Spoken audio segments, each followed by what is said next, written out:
Hello everybody, my name is James, hope you're doing well and welcome back to another video. So let's start with Lewis Hamilton, who's not happy following the Singapore Grand Prix.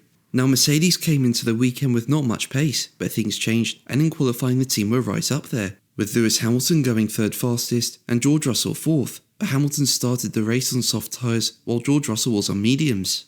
And in turn, Hamilton couldn't stay out as long in the first stint, meaning he had an earlier pit stop. And from there the race was pretty much over for Hamilton, with him finishing 6th while Russell ended up 4th. And speaking about the decision to split the strategies, Hamilton said, "I was perplexed by it. I've never really been in that position. If George has qualified well and I'm out of the top 10, then we'll split the strategies. But when we were so close, it didn't make sense to me. So I battled as hard as I could to fight to go on the medium tyre, but the team continued to suggest that I start on the soft. When they took the blankets off, everyone was on mediums.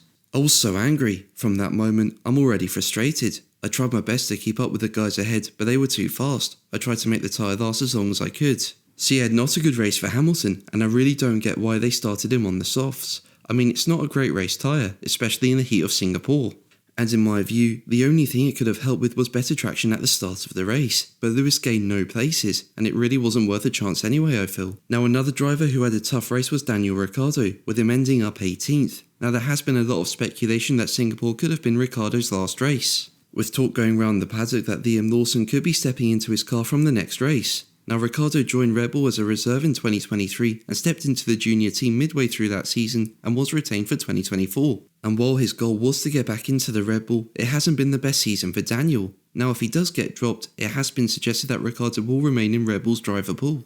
But Ricciardo feels it no longer makes sense to take a reserve role. When asked if he would consider a return to reserve duties, Ricciardo was quoted by Planet F1 as saying, "No." Obviously last year made a lot of sense to keep one foot in the door, and obviously the big picture was to try and get back at Red Bull.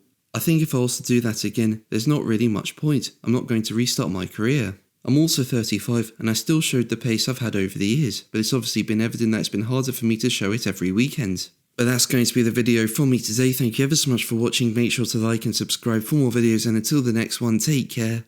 Bye.